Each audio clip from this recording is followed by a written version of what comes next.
Hello, I'm Samantha with Samantha Harrison Yoga, and today I'm going to be going over Chaturanga. Chaturanga is a foundational pose in our vinyasa yoga practice and all yoga practices, but it's oftentimes, because it's a really difficult pose, it's done incorrectly. So today we're going to be going over how to find correct alignment in the pose and also using props to help you find that alignment there. So we're going to look at the foundation of the pose to begin with, which is always what's connected to the mat, which is in this case our hands and our feet. Also, this is my cat here, Beatrix. There's also a few other cats roaming around that might be coming in and out, so don't mind them. And then Chaturanga is a great strength building pose, and it's great for building up to arm balances, which I have an arm balance workshop coming up in Greenville, North Carolina next Saturday. So this is really going to help you to build onto those poses, and also just practicing proper alignment helps you stay safe in your vinyasa yoga practice. So we're going to get started in tabletop position. Starting with wrists under your shoulders and knees underneath your hips. You want to look at your hands and make sure your hands are spread out, but not too much at the same time. So you can even apply, my teacher calls this the Goldilocks theory, and it's in everything in yoga, it should be not too tight and not too loose, just the perfect balance of in between. So if you take your hands and spread your fingers out, feel how you're kind of gripping there, but then let your hands your fingers just kind of be floppy, and feel that too. And then find a balance where you're not too, spread out, but you're not too floppy. You're kind of in between. And then you want your pointer fingers to be parallel to each other on the mat. So when you place your hands down, pointer fingers are parallel. And then just take a moment and rock forward and back. Feel your weight distributing in your hands. And find a place where your weight isn't too forward, but it's also not too far back in the heel of your hand. So that Goldilocks theory that we talked about. And then from there, we're going to extend one leg out, finding our feet, ball of the foot's on the mat, and then the other leg. And then I just want you to play around with shifting forward and back on your feet and your toes. And then find a place that's kind of in the middle. Just hold there for a few breaths, and then take a rest. So from here, we're going to come into modified plank. So that's where your knees or your hips are a little bit forward of your knees, and we're going to play with the action of the shoulder blades. Beatrix, stop. So keeping your arms straight, dip your chest toward the ground, shoulder blades will draw together, and then on the exhale, press the floor away and round your upper back. Again, on the inhale, chest goes toward the floor, shoulder blades come together, exhale and round. And then find a place in the middle where your shoulder blades aren't all the way off your back, but at the same time, they're not super round. So you kind of find that happy place. So that is your plank in Chaturanga back. And then from there, again, we're going to extend one leg. Actually, we're going to do it on our knees from here. So from here, you want to shift forward a little bit. Look forward so you're not looking down at your knees. And then bend your arms. Exhale, press up. Inhale, bend. Exhale, press. So when you're lowering down on your knees, you want to make sure that your body is lowering down in one plane. You're not letting your hips drop before your shoulders. So watch me for that. So this would be the yoga don't. My hips start to lower and then I lower down.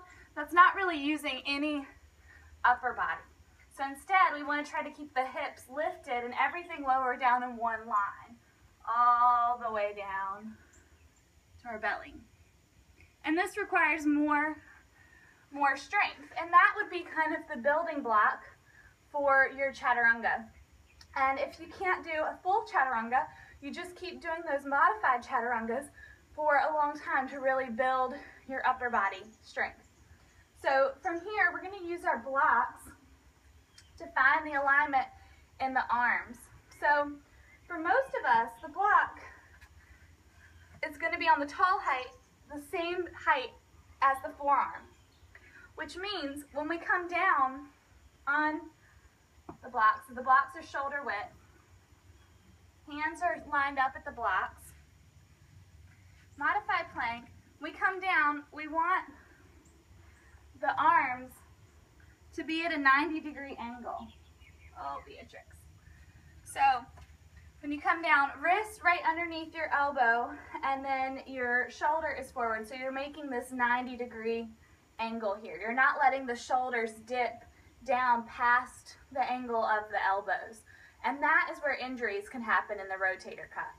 So again, it would kind of look like this. You would just want to practice lowering down, having at 90 degrees, and then pressing up.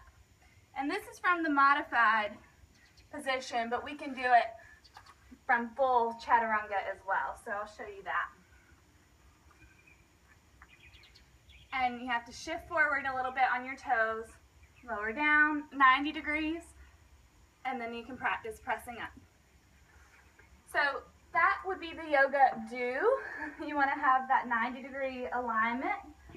This is the yoga don't, and this is what I see happen quite a bit in Chaturanga, is I see people either mostly doing this, shoulders dipping below the elbows, and then sliding through.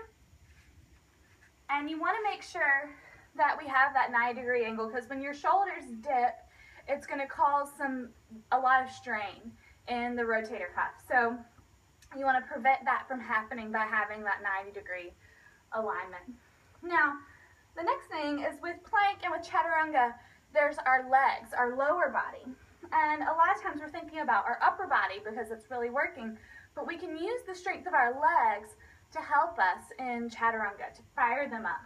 So we can find the work of the legs pretty easily by using a block. So put a block long ways between your thighs.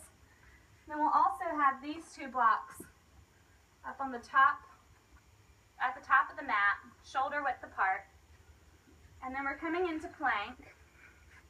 So squeezing the blocks. So my legs have to really work here. Quads are engaged, hamstrings are engaged. And then we're going to shift forward a little bit, lower down. I just ate cattail. Okay, let's try that again. Shift forward, lower down. My legs are really working, and then press back up. So doing that to build some strength and really work the legs. Now, you'll notice that I shifted forward on my toes, and I'll show you what's going to happen if you don't shift forward for most people. So, if I come to plank and I don't shift forward at all on my toes, then you'll see when I lower down, my elbows are behind my wrist. Whereas if I shift forward, then I can find that 90-degree angle, and that's what you want. So practice that a few times, lowering down to the blocks, finding 90 degrees, pressing up. Now in our vinyasa yoga practice and a sun salutation, you wouldn't really have to press back up. But I think it's great to practice the press up to start to build strength in the other parts of your body, other muscles. The back of your shoulder, upper back, all of that. It's good to build that strength. So practicing a few of those with the blocks to just get the feel for 90 degrees. You can also use a mirror, or a friend to help you and see your alignment. Obviously, your yoga teacher can help you. So play around with that. The next thing I'm going to show you is how to actually transition from Chaturanga to upward facing dog. There's a few ways. So one way is to extend your legs, looking forward. So again, you don't want to look down at your toes.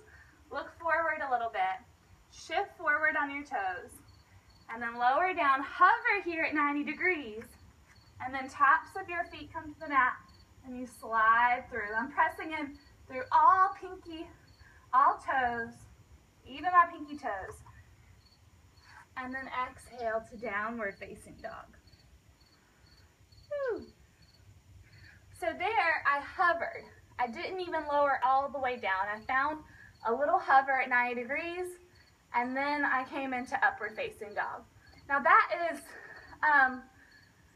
you know, a good way to practice and to build strength. But honestly, if I was in a regular yoga class where we might do 10, 15 sun salutations, I might only be able to do that 5 times. So for the other 5, this is what I would do. Or for the other, you know, 10, 15 sun salutations, if we were doing that many, good gosh, that's a lot, then this is what I would do.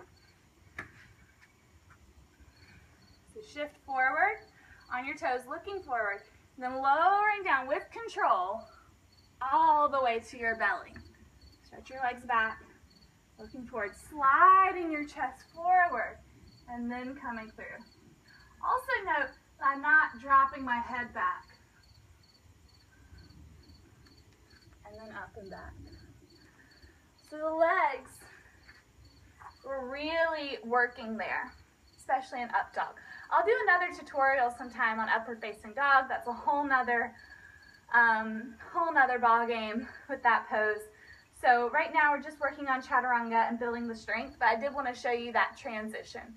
So have fun playing around with this. Again, this will really build your strength for arm balances, such as crow, side crow, really all arm balances and inversions, lots of other things. So work on this foundational pose to build that strength. And I'll be having an arm balance workshop on Saturday, October 10th from 2 to 4 p.m. at Purple Blossom Yoga Studio in Greenville. I would love to have you there. Let me know if this video was helpful. Subscribe to my channel. I'll be posting about a video a week. That's what I'm hoping for. So thank you so much. Namaste.